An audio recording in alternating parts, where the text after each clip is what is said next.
You're all here for Umrah Sulaiman. I'm here for Umrah Sulaiman too.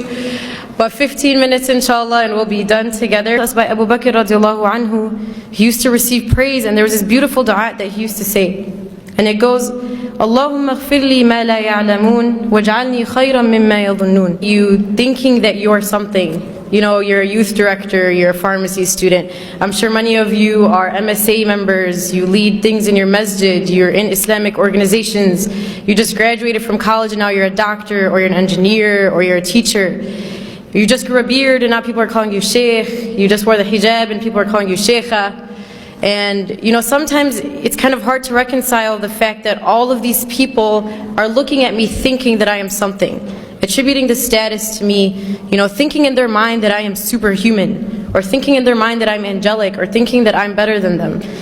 And the question comes, well, what happens when the people see something of me, but when I look at myself in the mirror, I see someone completely different? What happens when the person that people see is not who I actually believe that I am? And how do we reconcile between that? So I hope that this is a struggle that I'm not the only one facing. Does anyone kind of feel me on this? Alright, alhamdulillah, that's good.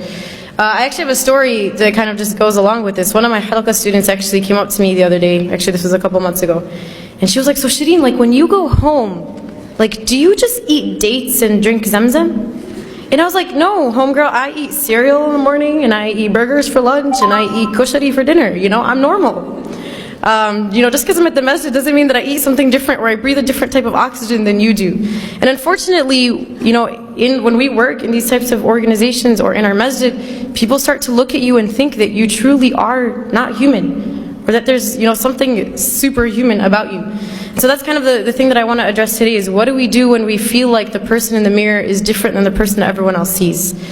So subhanAllah, you know, something that we have to do is first try to understand whether those people are two different people.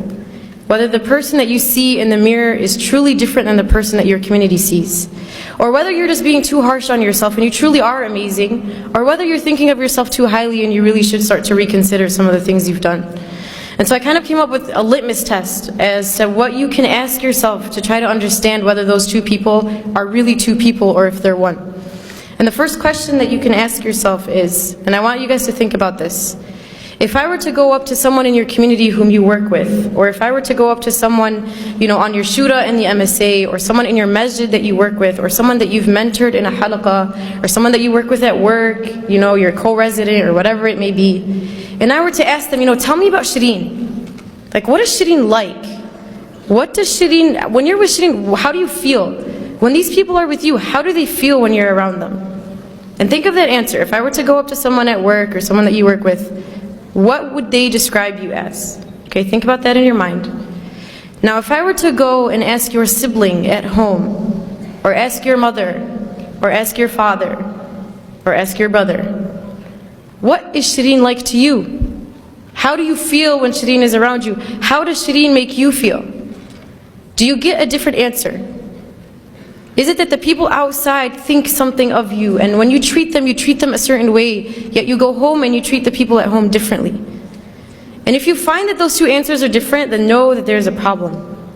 And again, I wrote this because I need the answer, and I'm saying this to myself before anyone. My mother's in the audience and she can attest to this. But I'm sure many of us can look within ourselves and say, you know what, those two answers are different. The person that I am on the outside is different than the one I am at home. The person that the community sees of me is different than the one that my mother sees of me.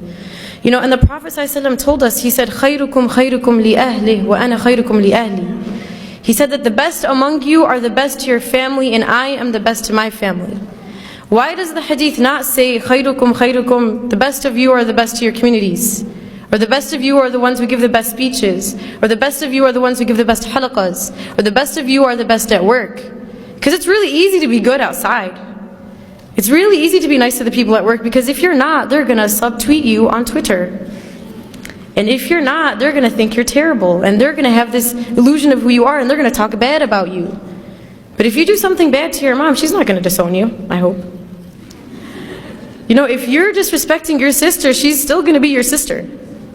But if you do something bad on the outside, you can potentially ruin a relationship. And so that's why it's easy for us to be good on the outside, but it's hard to be good at home. And that's why the hadith goes that the best of you are the best to your family, because your true character comes out at home. when you've had a long day at work or a long day at school, you face a lot of difficulty. And the third, and this is a dua that was taught to us by Abu Bakr radiallahu anhu. He used to receive praise, and there was this beautiful dua that he used to say.